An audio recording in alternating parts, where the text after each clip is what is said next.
آج اسٹوڈنٹ اگر پروٹیسٹ کرتے ہیں ان کو یو اے پی اے کے تحت بند کیا جاتا ہے۔ آر ایس ایس کا ایک 100 سالہ ایک ایجنڈا تھا کہ ابھی نہیں تو کبھی نہیں، peace should be in your heart, peace should be in your mind. نہ ہمارے دل میں وہ امن ہے اس وقت اور نہ ہی ہمارے دماغ میں وہ امن ہے۔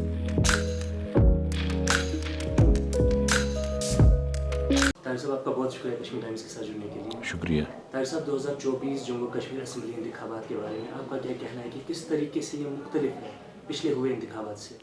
دیکھیے، سب سے پہلے تو یہ جو 10 سال کے بعد الیکشنز ہوئے، یہ میرے حساب سے تو ان ڈیموکریٹک تھا کہ کسی بھی ریاست کو یا کہیں کے لوگوں کو آپ ان کے حق رائے دہی سے دور رکھ رہے ہیں،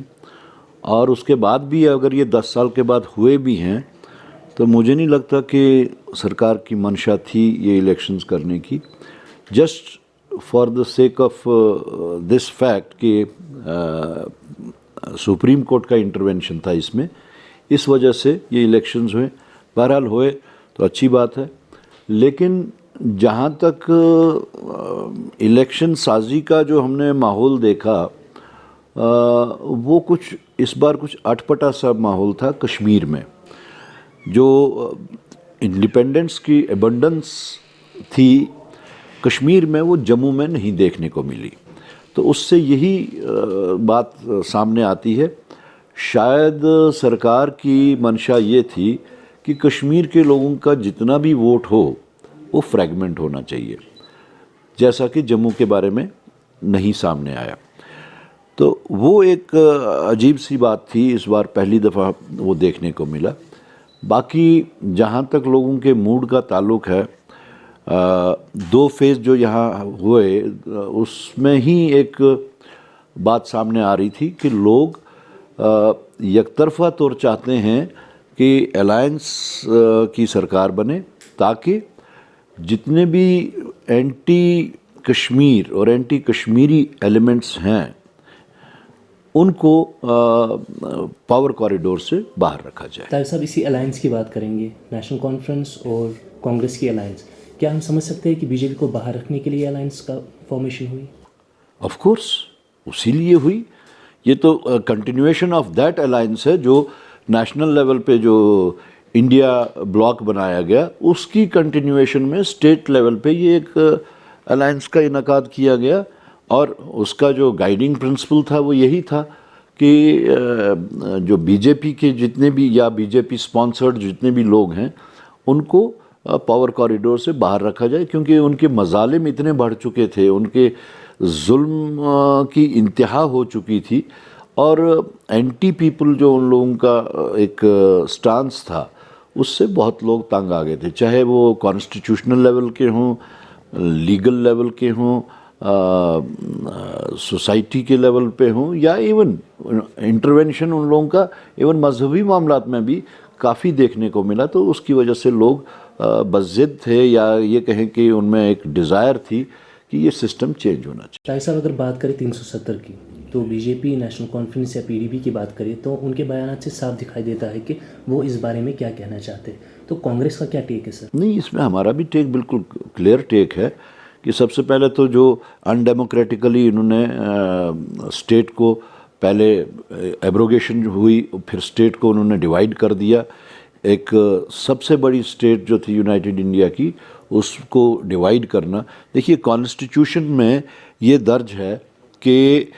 اگر کوئی یو ٹی ہے اس کو اپ گریڈ کیا جا سکتا ہے، اس کا کانسٹیٹیوشنل پروویژن ہے، لیکن کانسٹیٹیوشن میں یہ پروویژن نہیں ہے کہیں پہ بھی کہ آپ ایک اچھی خاصی اسٹیٹ کو ڈیوائیڈ کر کے اس کو یو ٹی میں کنورٹ کریں۔ تو سب سے پہلے یہی ایک انکانسٹیٹیوشنل قدم تھا۔ تو اس کے بعد میں جہاں تک آرٹیکل 370 کی آپ بات کر رہے ہیں، B J P is very touchy about the letters 370۔ تو ہمارا ماننا ہے کہ ہمیں جو اسٹیٹ ہوڈ ہے، ہمیں وہ اسٹیٹ ہوڈ ریسٹور کی جائے، along with our right on land, along with our right on jobs, which is enshrined in 35A۔ تو کیونکہ وہ ٹچی ہیں اس بارے میں، ہم کہتے ہیں کہ ہمیں اختیارات سے غرض ہے، ہمیں ان رائٹس سے غرض ہے جو ہم سے لوٹی گئی ہیں،